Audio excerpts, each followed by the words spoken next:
feel to you? Fuck you. The regions of experience. Demons to some, angels to I others. saw her face.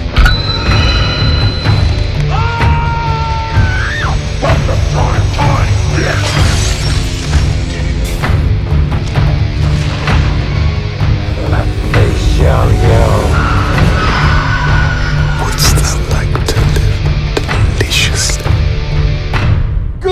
Greetings, friends! Welcome back to the Messed Up Movies Podcast, the podcast celebrating movies and filmmakers that embrace the insane, the outrageous, the unhinged, the off-kilter, and the all-around kind of messed up fun Sam can't take his eyes off of. What's up, everybody? Happy to be back on a new movie Monday. Sadly, we are without Heath today, so you're going to have to just put up with me and Sam. Also, I will be directing the episode and hosting. I feel like I should get a pay bump around here.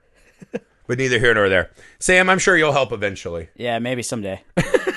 So we're here today to talk about New Movie Monday. We're talking about Strange Harvest. This is a movie that we missed when it was in theaters because we were in production ourselves on Mr. Cream Jeans' hidey hole. I also think it was a very limited release, and it was only for one weekend or two weekends or something like It that. was sad because I had this on my radar, but it was kind of gone by the time we got back, and we wanted to check it out. I'm not sure if it even came to Indy, to be honest with you. Oh, it did. It was in our local theater, yeah. So we're excited to talk about Strange Harvest. Before that, a brief bit of business. People, please go to the Messed Up Movies Podcast Patreon page. We have a lot of cool stuff over there. Patreon exclusive episodes. We've got an Alien Earth miniseries we just wrapped up. Tales from the Crypt, Black Mirror, all kinds of fun stuff. Creep Tapes is coming back. So go support the show over there. We work very hard to make that worth your while. Best way to help us out here at the Messed Up Movies Podcast. Also, make sure you're subscribed to the Misfit Parade YouTube to see video versions of this pod, clips, all kinds of other stuff we're working on there. Our short films, that's a good place to catch all of that. Also, Sam, Heath reminded us, go to the Indiegogo page for Mr. Cream Jeans' hidey hole. You have to type in Mr. Cream Jeans because we're shadow banned. Yeah. You can get the perk where you can join this podcast. You can do a new episode. You can do new movie, old movie. You can do a list where you battle me, Sam, Sophia, Heath, Dandino, whoever you want. If you support the movie, you get to pick. All right, that's all the business we got. Now let's talk about the business of finding a serial killer. So we're talking about Strange Harvest, directed by Stuart Ortiz. Here is the little synopsis of the movie. He isn't hiding, he's waiting. Detectives are thrust into a chilling hunt for Mr. Shiny, a sadistic serial killer from the past whose return marks the beginning of a new wave of grotesque, otherworldly crimes tied to a dark cosmic force. So this movie plays out very much like a documentary style, Sam. So I think one of the things that we were a little worried about at the start, we're like, when does the found footage horror of the movie start? This movie takes a long time getting into it. Yep. But I think they do it so effectively. This really does look exactly like a true crime show that I watch all the time. My wife and son were like, did this really happen? Yeah. They actually fully bought into the conceit of this movie. That was the cool thing about it. Yeah, they take their time. They do a great job with archival footage. And we're introduced to this killer, Mr. Shiny, right? He did a couple murders in the mid-90s, took years off, and now he's back to finish off his otherworldly killing spree, right? Something like he needs 10 transits to complete his mission. So essentially Sam, 10 body parts. Yes. So what did you make of the origin of Mr. Shiny and how the movie used the archival documentary footage? Before we even get into that, can we just go over the turmoil of us trying to find a movie yesterday and how happy I am that we landed on Strange Harvest? Yeah, we were going through an awful lot of new movies. And again, we do this show. We like to talk about movies we love. Sometimes on New Movie Monday, the big new movie comes out. It's not our favorite. We try very hard to be honest all the time about movies, right? So we wanted to try really hard to pick one we thought we would love. We watched probably 30 trailers trying to find the movie. And when we landed on Strange Harvest, we're both like, that's it. I think personally, this movie really delivered. Yeah, I agree. Your question, what do I think of the setup for it? Yeah, what do you think of the film's use of the found footage mechanics? Well, so I was kind of with you. At the start, like, we watched the trailer, and the trailer is one of the best found footage trailers I've ever seen, first off. But yeah, as it was starting to get into it, I'm like, man, are we going to get... This is really cool. This is like a mockumentary of a serial killer, and it's really entertaining, but I'm like, are we going to get to any of the creepy found footage that we saw in the trailer? And so I was kind of with you, and then by the time we finally got to it, I was honestly thinking maybe a little less of that. Because it felt so real that when you saw that stuff, it kind of took you out of the believability of it. It is interesting because we both referred to it as a found footage film. Yeah. The found footage of this movie is relatively small and saved mostly for the second half. Right. It really is more archival footage, right? So we're interviewing detectives and people who lost members of their family. This is more of a true documentary style film. Yeah. That then occasionally later through the film, as things start unraveling for Mr. Shiny, they think, and they're getting closer. Now they're seeing footage of him, right? The first one is the makeup girl. He gets caught on camera, right? Before that, he kills a ton of people, and we never see a damn thing. Yeah. And it's just them talking about this boogeyman specter. And it really does capture the authenticity of a kind of true crime documentary style, which I thought was cool. What did you think of the kills they laid out? I thought these were pretty fascinating. Yeah, I mean, all the kills were done really well. The thing that really impressed me was the makeups, the SFX, right? Yeah, of all the dead bodies. It was pretty, like, it was almost hard to watch. Like, we were watching it with my kids, and there were some moments I was like, "Oof!" It just seemed it seemed so real, but that's kind of what I was saying was like those little parts you wouldn't see in a serial killer documentary. You would see it, but it'd be blacked out. Yes, this is much more graphically showing you the crimes, but it is weird. I think because of the way media is changing, we're starting to see a little more of this, right? Like I just watched the Ed Gein documentary that they did on MGM, whatever. And they showed a lot of like crime scene photos of like that lady who was strung upside down and maimed and massacred. And it was like one of those late at night. I was like, shame on me for falling asleep watching Ed Gein documentaries. But I was kind of like, God damn, they're like really fucking putting me in the crimes, right? In a way that a lot of other stuff, I think, show-wise, to your point, they kind of sanitize out a lot of the ultra-violence of it and the aftermath. They just talk about the crimes. This one is definitely going the tact. We open up with them, hey, can you do a wellness check on this family? We haven't seen him in a while. They go into that house and they're all taped up. They have the blood buckets with the going, gone measurements with their names on them. That family's tied up at that table. It is brutal to watch. Well, and that's the thing. Every little bit of this is like you can tell that the production team really put an effort into, like, it's not just an average murder. There's all these little things, like the feet in the bucket was super creepy. And then they went into the diagram. They created. So this is a small production team. And they went through like this effort. The archival footage is amazing. All of the diagrams they showed and like the computer generated images of like the blood going into the bucket and filling up. I thought all that, it looks super real, like a real documentary production. Yeah, I was going to say, it's kind of one of those almost like when Blair Witch came out and we're like, oh my God, this is real. This might be the closest I've seen to that. Where I think if you just caught it, right? Like if we were channel surfing like olden days and you just stopped on that, I think before the found footage comes in, there's a chance you might really believe this is a true blue documentary about some killer named Mr. Shiny. Yeah. I don't know. Yeah, I mean, it definitely seemed believable, and it was terrifying. Yeah, I mean, the movie gets a little surreal, right? Because he's taking body parts from the victim, right? There's this lady they find in the creek, and they show us the body. He burns her friend's face off. Yeah. So we spend time with that character who's really miserable. He's like, I'm already dead. What did you think of that makeup? I thought that makeup was fucking awesome. It was pretty gnarly. Like, it looked very real to me. Again, I think they did such a good job of, they didn't go so far that it became cartoonish. Right. Right? Like, it was clearly makeup. But well, and you could see the pain in his, like, the actor they got for that guy. You could see the pain in his eye. Like, yeah. And then at the end, not to jump ahead of you, but did he end up killing himself? Was that what that was all about? He died. I think they were hinting at, because he was a teacher, right? And he's like, what am I going to do? I can't teach. Kids would be horrified of me. Yeah. He's like, what can I do? And that's when he says that I'm dead. I'm just not in the ground like my friend, right? And so I think there was a real haunted. And again, they do a great job in this of all the characters talking about not just the crimes and the machinations of it, but every character talks about the fucking brutal scars that this entire investigation left on them, right? No one leaves the Mr. Shiny case unscathed, even if you're not murdered. And I thought that was cool. They kind of do this thing that Stephen King loves to do.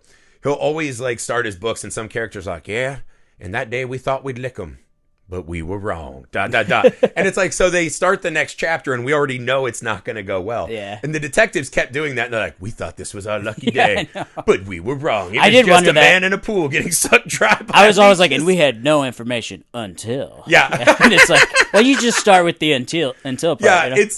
it's a little corny at times. But I do think that's how a lot of these documentaries roll it, right? It's like every interview becomes a cliffhanger moment to keep you watching one more horrific so that's the act. thing with the documentaries, right? Is they record hours and hours of footage. So like this might not even be. I know that these are actors, but like in a normal documentary, this might not even be like you can shape the character of who you're interviewing very easily. Yeah, and also in documentaries, you are kind of feeding them questions to Right. get them to say what you want them And to you say. want those one-liners. Yeah, so you even in documentaries, So I actually there kind of is like a layer that. of that Because kind of in my mind, I imagine like there was tons of footage left on the cutting room floor, and they just took out these lines where she's like, "He's not our scumbag," or like, he's a scumbag. He's just not our scumbag." Yeah, I'm like that's perfect line. Same shit, different day, Same right? Yeah, the cops seemed really cool. The detectives seemed really cool. Yeah, like, and they again, seemed like real people. I thought that was really cool how, because that's the thing. I think if you're watching it and you know it's a movie, you can see some of the creases in the performance. So you get that. I do think, though, if you went in blind, which I think is fascinating, because I think so rarely nowadays we find movies blind and we're not seeing the trailer or the Netflix starts automatically They just automatically play it. Yeah, and so I do think there's something to the experience that we used to have of channel flipping or channel surfing, we used to call it, right? And then when you get there, stopping on this and literally being stuck. And I think even as it gets more surreal, right? Like we're doing the leeches in the pool. That scene was fucking rad. He put barbed wire around the pool and this and that. Yeah. He cut the tongue out so he couldn't scream. Like those kills were That's incredible. another thing. Yeah, the production design, and then you have to take into the fact that this is it's all archival footage. So it's like how you were talking about how hard it is to shoot all these short films. It's almost the same thing. But they're making like 100 short films, even though it's just like a split second from each one. Yes. But like that's all production design for each one of those sets. That's a ton of locations. That's a ton of cast. It's so much work. Our movie, Mr. Cream Jean's Hidey Hole, is a horror anthology. Right. And we're like, this is great. We'll just shoot a bunch of short films and we'll put them together and we'll have a movie. You don't realize that every time you change, that's new location, new cast, new costumes, new effects. You got to get the characters locked in, right? Well, and there's just so much extra But then shit on that goes top of into it. this, not only do you have to have all these different sets, right? You have to be very aware of like the different time periods. So like in the 90s, you have to shoot it to make it look like it's a VHS or like a Super 8 or whatever. Not Super 8. Whatever they shot on in the 90s, you know. VHS, and then in the 2000s, like you finally get HD. So like you have to be not only designing all these scenes, but then having your post team involved and like how are we going to make this look? Your cinematographer, how is this going to look like it was shot in the 90s? And I thought they killed it. Yeah, they did a great job with that. It reminds me, last night after you left, me and the kids watched The Man with the Black Umbrella. We met the filmmakers at Genre Blast. They were there the last time we were there with another found footage. And Man with the Black Umbrella is just a fucking great step up. Yeah. It's such a good, effective, scary movie. But they did the same thing. They found this old VHS from the 70s. And at one point I was like, oh, that must be someone's actual home movies. And then you're like, oh, no, wait, they shot this to match the movie. And it looks exactly like that period. And I like that it feels like we're really connecting with that and not just throwing digital filters on. Oh, yeah. But people are really connecting with things that look like certain eras. And this movie does great because it is jumping 2 decades, It's right? like a 20... Wait, is it... It's 3 decades. It's 1993 through 2011? Yeah, so it's the 90s, the aughts, and then the 2010s. All are featured in this movie. Right. And I thought the way they moved through time was really cool. Yeah. So let's talk about something else in the movie, Sam. Okay. What did you make of the lore of Mr. Shiny, right? He's kind of doing these cosmic, almost Lovecraftian killings. Like, they see this little statue of this, like, giant leech from space. At one point, they're like, the leech looks like the symbol, right? At the first house, there's this symbol painted. It's the triangle. Yeah, and in the cold open, the detective's like, when I saw the symbol, I knew he was back. And it hints at this killer that we hadn't met yet, and now we're going to meet through the documentary. And he has this symbol, right? And he sends them these kind of zodiac letters mocking them, right? About the reaping and the harvest. And I need X amount of transits, I think he calls them. So that then he can activate this Azeroth or whatever. There's like 3 names for the gods. Caliban. Asgore. Right. So there's like a bunch of names they call this thing, right?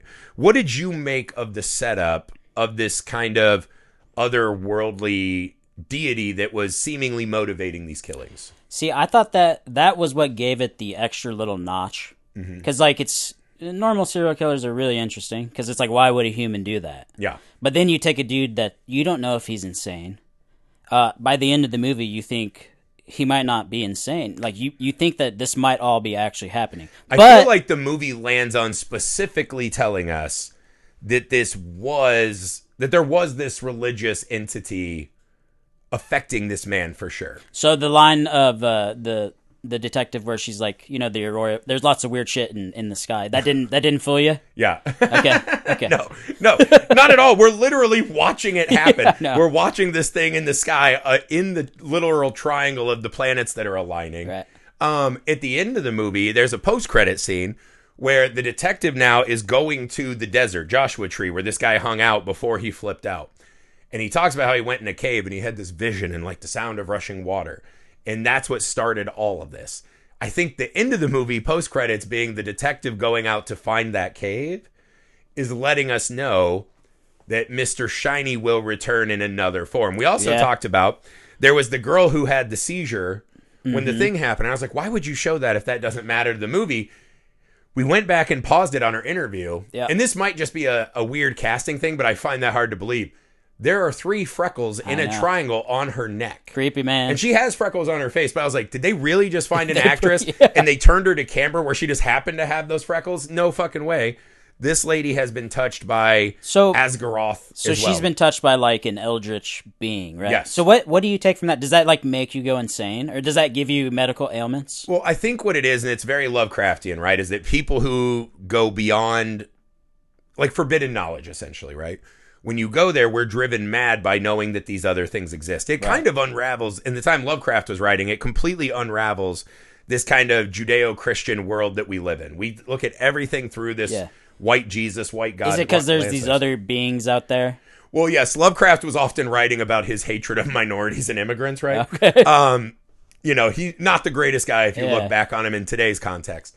But what I think it is that when humans are standing before something greater, right? Like, imagine if, like, we all went to fucking church and Bible studies or whatever. Imagine if actual God presented himself to you. Yeah. How fucking mind-blowing that would be. To have a finite answer on, oh shit, this is all real. I am insignificant before a God.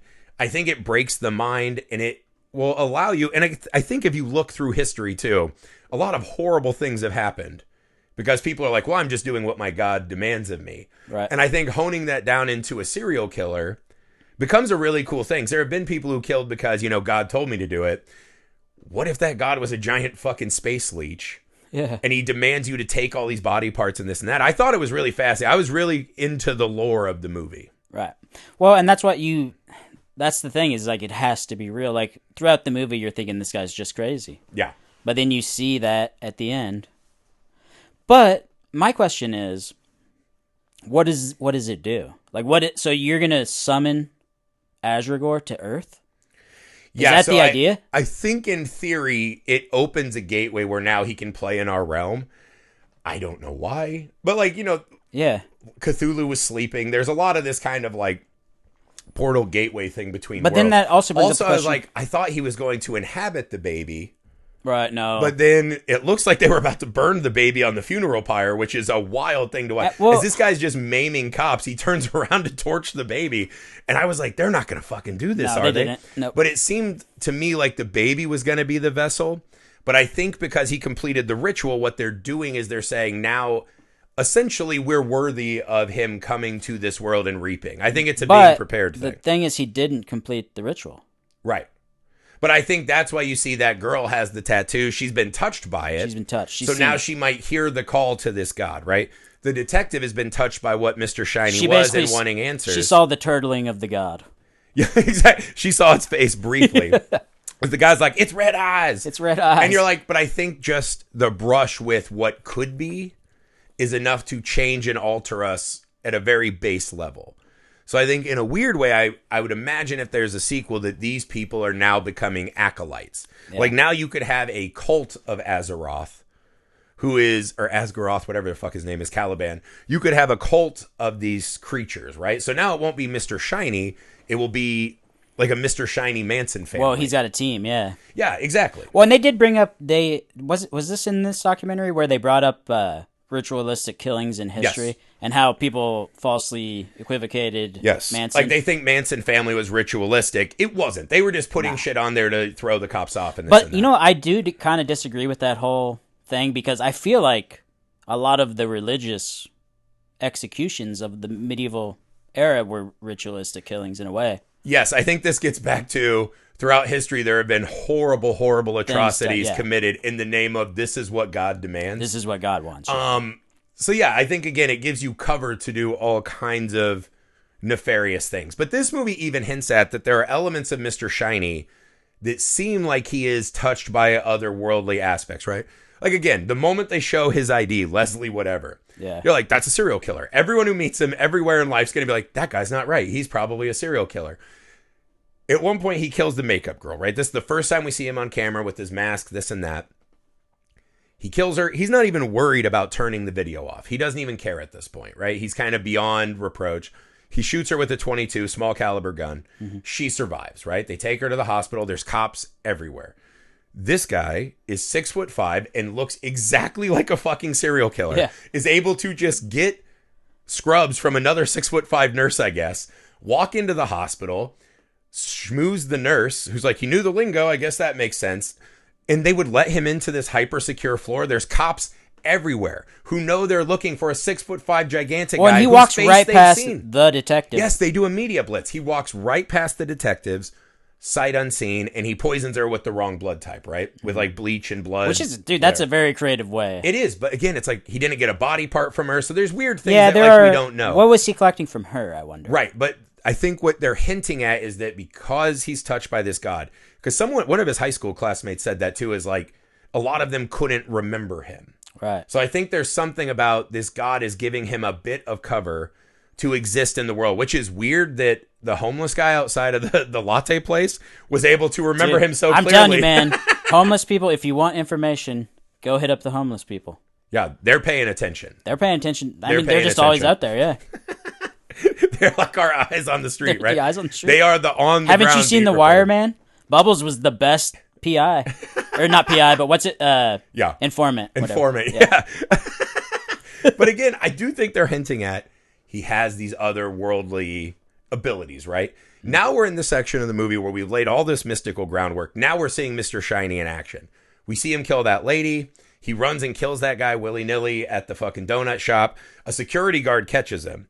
And so then that leads to the security guard's murder, which was fucking great. And he has to read, it's like that Red Dragon, right? I know. Where Freddie Lounds is like, I lied at the Tatler, the FBI made me.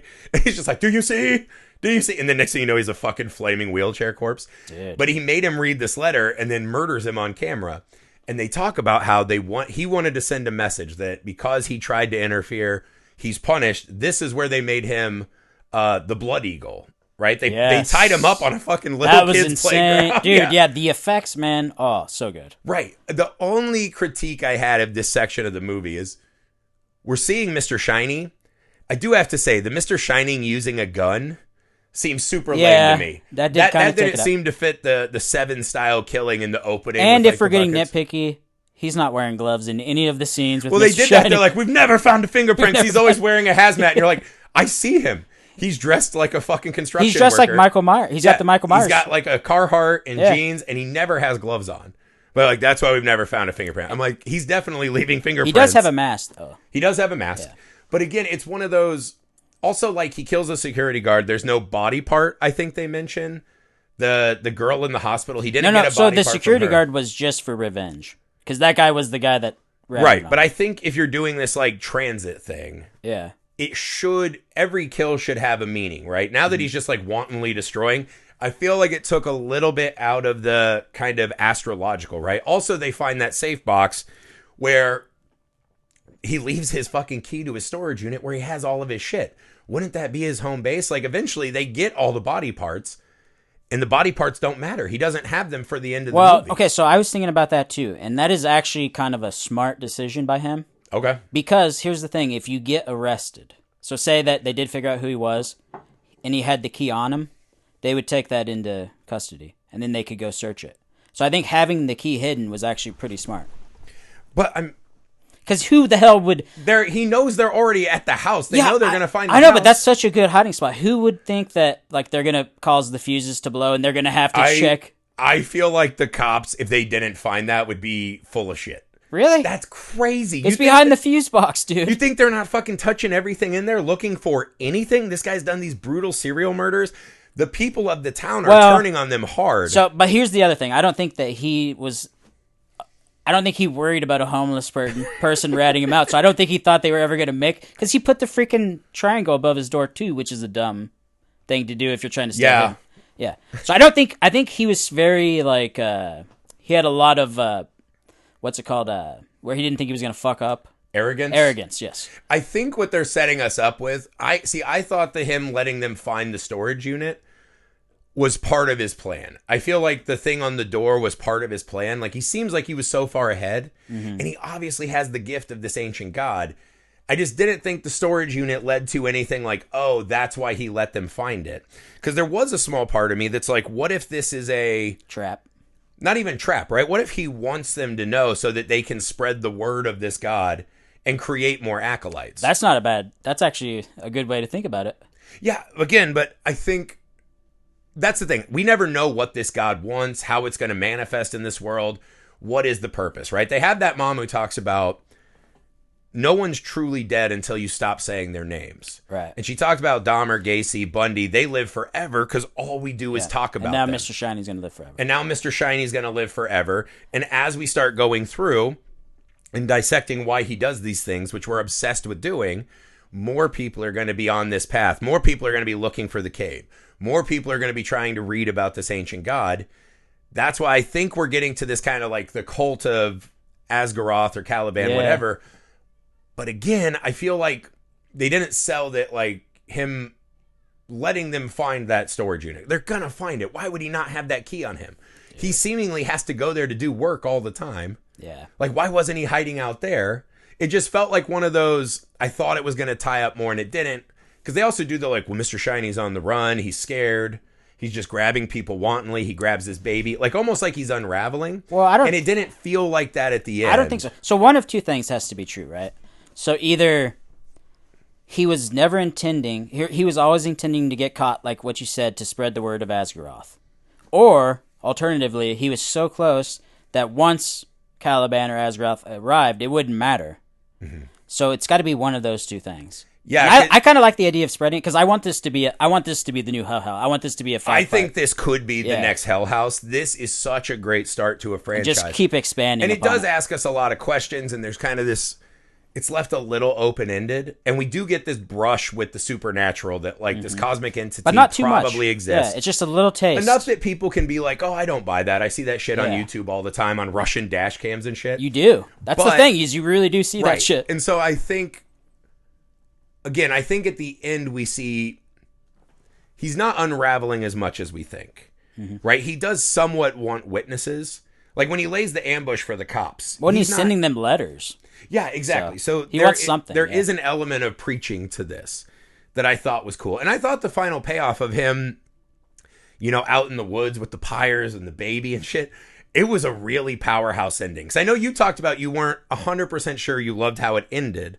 Well, I thought that was great. Like I said last night, I needed to sit on it at night, and I thought that... Because I wanted it to be like your average found... I wanted it to be more of like your average found footage movie when I was initially watching it, and now I just think it's so much better. Yeah, I think it achieves so much. Yeah. And again, found footage, when done best, it's that edge of like, is this real? Yeah. And not even, is this movie real? Could something like this happen? Which for sure something like this could happen. So I think it just has this extra ability to get its leech-like fucking claws into you and really start eating at you. And I thought the ending, again, just the idea of seeing a baby on a pyre and we're like, oh my God, he's going to fucking burn this baby. Yeah. He's murdering cops. And then the detectives waste him. And they kick the torch out. They save the baby. And I love how they're at the able end, to they're brush like... it all aside because they say this, right? They're like, at the end, he wasn't a fucking monster. He was just a man, a broken, damaged man, whatever. Yeah. They try to reduce him to less, but I feel like there are people in the world now who believe that he was more. And so in a way, he still wins. Well, and what do you think? Okay, so there's two questions I have for you. What do you think about how they found him? He was in a creek, covered in leeches. Yep. And the leeches obscured his face. I think that that's important. And I think that either maybe he didn't actually He's still die. 6'5" and 100 yards from the pyre. I feel like they know it's. They also said they got him on DNA. They got him on DNA, but like, why would the Dark God want you not to be able to see his face? Or is it because he is JFK Jr.? You think this is where RFK. the brainworms start? I think RFK is like 5'8", first off. That is an actual Reddit conversation going on right now. That a lot of people think that RFK is Mr. Shiny. RFK and his brainworm are Mr. Shiny. He might be, yeah. Except for he's not going out and doing like elbow grease murders. He's just trying to get us with no vaccines. I mean, we don't know what he's doing at night. Didn't he like take a pig? Maybe the alloys or whatever he's worried about in vaccines are actually preventing us from having our pineal gland open to find. What the did he gods. harvest from that bear all those years ago? You know, or the whale. Yeah, RFK. The brainworm has been harvesting him a lot. I feel like we can say honestly, if this movie is about RFK, it makes me so much sadder and it's not fun. Yeah. I think this was escapism I needed, which is weird as it is to say, but I do think. Well, what do you think? Sorry, that was my question. What do you think? Why would they cover up his face?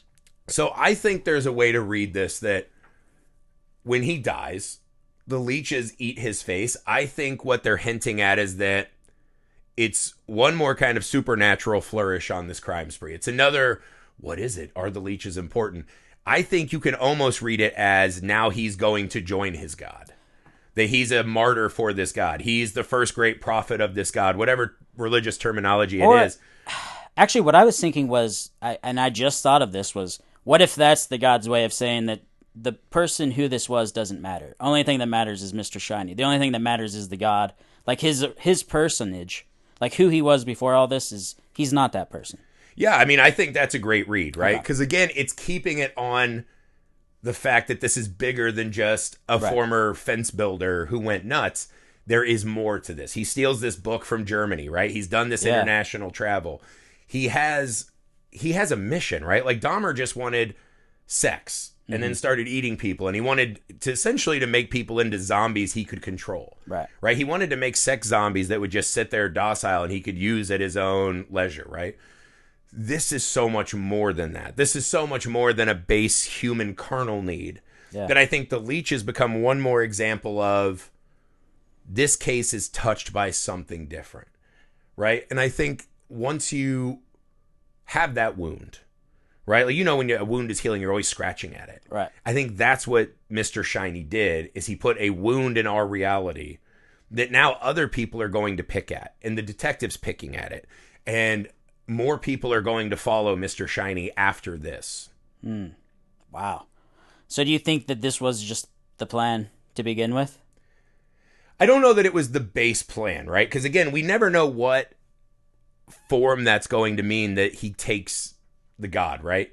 Or the god, how is the god going to manifest in our world? Right. I think you could argue that he had the body parts before the baby. I can't remember if the baby was supposed to be the 10th or if he had already killed 10. Because if you include the security guard, I think that was 10 without the baby. So in a weird way, if it wasn't the exact plan before, or the god wasn't going to manifest in our world like the scientist at the end of Howard the Duck, right? Whatever. If this is just he is being called to our world because a person has done such carnage, that's like putting up the beacon signs, right? That's lighting the signs that Rohan needs to come to Gondor. And now he's aware of us. And now, in a weird way, like RFK Jr.'s brainworm, he's in there with us. Okay. That now, Asgaroth exists in our reality in a way he never did before Mr. So it's not a physical thing at all. It's like a mental thing. Yes, because when we see the girl have the seizure, she's touched by that thing, whatever it is. And are we supposed to, like, why would an ancient god want to be in a baby? I don't know. You know what I mean? Like, what does that have to do with anything? Maybe the ritual was already done, right? Maybe this thing has now already crossed over because, like the mom says, the more we talk about something, the more life it has. And Mr. Shiny is going to create this context. I like that. Where Asgaroth now exists in our world, whether the ritual was completed or not. Yeah, dude. Hell yeah, dude. You know what I mean? It's fucking wild. And I think that's the thing this movie did so well. I do think if you put a finite wrap it up with a bow ending on this, it lessens the story, right? The mystery of why serial killers do what they do amongst us normal hoi polloi is what makes them so fascinating. Why did Jack the Ripper do all that and disappear? Right? At one point, they're even like, I wonder how many other guys were fall guys throughout history. Well, no, actually, that was a different movie I watched. That was even Man in with this the Black movie, Umbrella. they were talking about 100 unsolved. Like he just wanted, and the detective. Can we talk about? Actually, I wanted to get your opinion on The Mask before we move Okay. on. Yeah, what do you think? I thought The Mask was super simple and super cool. Yes. And Again- very creepy when you could see his eyeballs underneath it. I was like, oh damn. Because there's still a human under there. Yeah. Again, I talked about RFK. this with our friend and director, Josh Lobo, right? He did I Trap the Devil, which me and you covered years ago. Yeah. And we became friends after that pod, right? And I remember he came on and wanted to talk about the Fear Street trilogy when that came out on Netflix. And we were talking about how they created so many kind of monsters and villains in that. And we talked about one of the hardest things to do is to make an iconic killer mask now, because we've seen so many. And some of them go very elaborate. Some of them are very simple. I feel like the best ones, they have that simplicity, right? Where we can put things into them. That's why Michael Myers is efficient, right? Michael Myers Scream. Because it's just a blank slate, right? Like what's that movie Haunt that came out, right? Where it's just like a devil and a witch. It was things we remembered from our childhood as Halloween. I think simple killer mask actually have more effect, like the Ghostface mask right behind you, right? Rather than just trying to oversell or overcomplicate. And I think that's what this movie does so well. It has this deeper mythology, it seems, but it keeps it fucking simple, man. Think of Hell House, right? It was just clowns. It was just normal clowns who now have become iconic as killer clowns because it's just simple stuff that we can relate to and be scared of. Yeah. I totally agree, man. Yeah. Yeah, I dug The Mask. I thought they did a good job. Okay, so you want to move on to the ending? Sure. The post-credits scene. So the detective, we open back up on, he's in the middle of the desert in southern Arizona, I think. I forget where it is. Joshua Tree. Oh, he's in the Joshua Tree. Okay. That's a creepy place. Anyways. Yeah, we've both been out there high as shit before. Weirdly, the last time I was in Joshua Tree, I was working on a Spanx commercial. Oh, weird. And so it was these ladies in like a VW bus that were like having fun in the desert and wearing their Spanx, because I guess you'd want to be... You'd want to have Would Spanx. you want your lady area compressed and sweaty as hell in Joshua Tree? But the VW Bug, we couldn't drive it. So essentially, my job on set in the art department was to physically push the van to where it needed to be. And we didn't have those big, awesome, like when I worked on Subaru commercials, they had these gliders. Yeah. You put the cars on and you can push them like they're nothing. No, you're in the desert. They had to put this fucker in neutral, and I had to push this fucking the sand. VW van to wherever they want. But the night we were there, when we wrapped, we all started drinking beers and smoking pot because there was this fucking meteor shower. Of course. And that was the last time I was in Joshua Tree. Wow. So we both done drugs. Did you see drugs any in Joshua caves Tree. while you were there? No, I'm claustrophobic. I don't go in Okay. caves, motherfucker. I was making sure that no one stole the hero Spanx Right. for the shower. You were guarding the Spanx? Yeah, I'm a good employee when I'm brought on. Nice, dude. So basically, yeah, the detective is in the Joshua Tree, and he's trying to find this cave that it's very brief, like halfway through the movie, they're interviewing one of Mr. Shiny's old, I forget the actual guy's name, but Mr. Shiny's old roommate in college, and he says that they were in the Joshua Tree. Mr. Shiny found this cave, walked in, saw something. He couldn't describe what it was. And He then had a vision. He had a vision, and he came out and was completely different after that. Yeah, and so essentially saying that something in this cave may be like a portal or a conduit to this Leech God wherever else.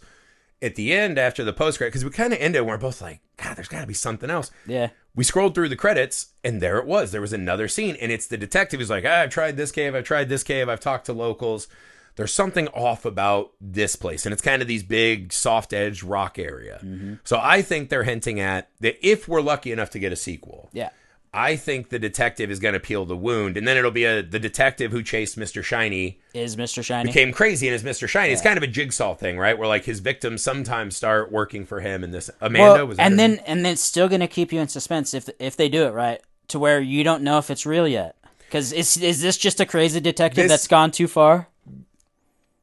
I think by the end of the movie, they have put their finger on the scale and told us that this god is real. See, do you I'm not agree with that? I'm not there yet. Yeah, I still think this could be just a bunch of coincidences. Like you do see they weird talk shit and about stuff. in police school. They tell you be careful of coincidence in trying. The human brain recognizes patterns. Right, yeah. And don't fall And into the patterns. They do bring that line up in this movie. They do. So I think that's part of it and they did it so masterfully. Like it seems like it's real, but like the supernatural stuff is real, but you're not 100% sure. You're like that detective. This is same shit, different day. Same shit. The female detective. Same shit, different day. I am the detective who's like, there's more here, dude. Okay. And I think when we see the fucking cloud at the end, that's not normal cosmic behavior. I mean, the lady had a seizure and now has 3 fucking triangle freckles on her neck. that one got me a little bit, yeah. Right? Mr. Shiny can walk right past the detectives, bump elbows with them, and these 2 detectives who have thought of nothing but Mr. Shiny for years aren't like, hey, that's a 6'5" creep. We should question him. Well, and it's not like you saw his face on his driver's license. They did a full media blitz where they put his face everywhere. Yeah. That face would be fucking burned into their head. Also, just walk around the world. How many 6'5" people do you see? I would question every one of them. Yeah, exactly. So I think the movie is putting its finger on the scale. Yeah. And saying, and maybe this is the great thing to your point, I am 100% convinced this God is real, and you're not. Yeah. Maybe that's the brilliant middle ground. Yeah. I think they did a good job. Because even if it's not, it's still fucking terrifying that a person could go out and do this to other people. Yeah. So, yeah, the underlying serial killer is terrifying enough. Yeah. And then you throw in the supernatural, and you're just like, what the fuck? And then you're like, what if it's actually a giant space leech? What if And it is that's a even worse. And then should we just let it, have its way at that point? I mean, I feel like the brain worm has been winning for too long, and we need to start We need to taking fight a back. stand. Yeah, All right, we need to I'm fight fucking sick of worms and brains, and I'm over it. By the way, that model that they made was really fucking cool. It reminded me of like a really cool Warhammer figure. Yeah, And exactly. I was very into that. Yeah, exactly. All right, Sam, so we got to get here at the finale. What's the most messed up moment in Strange Harvest? All right, well, so there are lots of them. Basically, any of the murder scenes you could say is messed up, but I think the most messed up one for me was when the high school girl gets shot, gets up, and it seems like she's going to make it, and the motherfucker goes back to the hospital to finish her off. And I was just like, what the hell, dude? Yeah, he not only goes back, but he walks past 50 cops. He does a full shift. To do a blood poisoning, right? He Yeah. puts like bleach in her bag or whatever and kills her. That was it for me. Because again, that's when the cops are like, we realized we couldn't protect her. Yeah. And that haunts them a lot. And I thought that was really cool.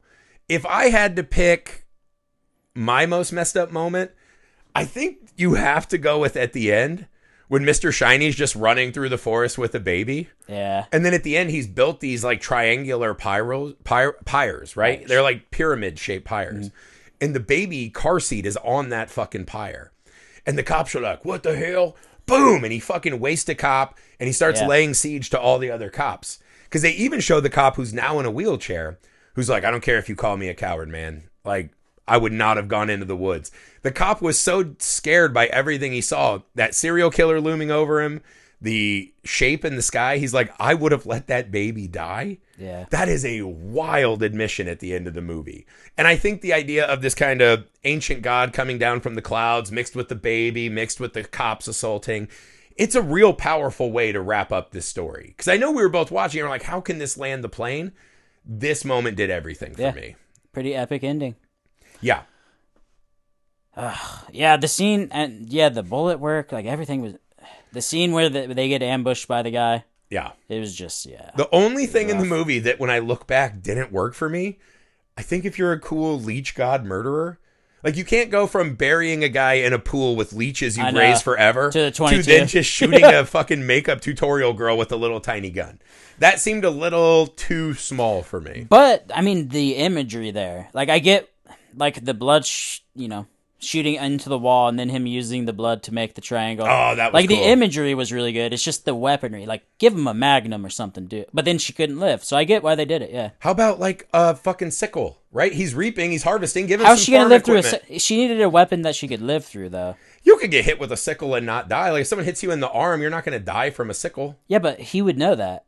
The thing is, he shot her in the head with the pistol. I think they made the right choice. He shot her in the head with the pistol.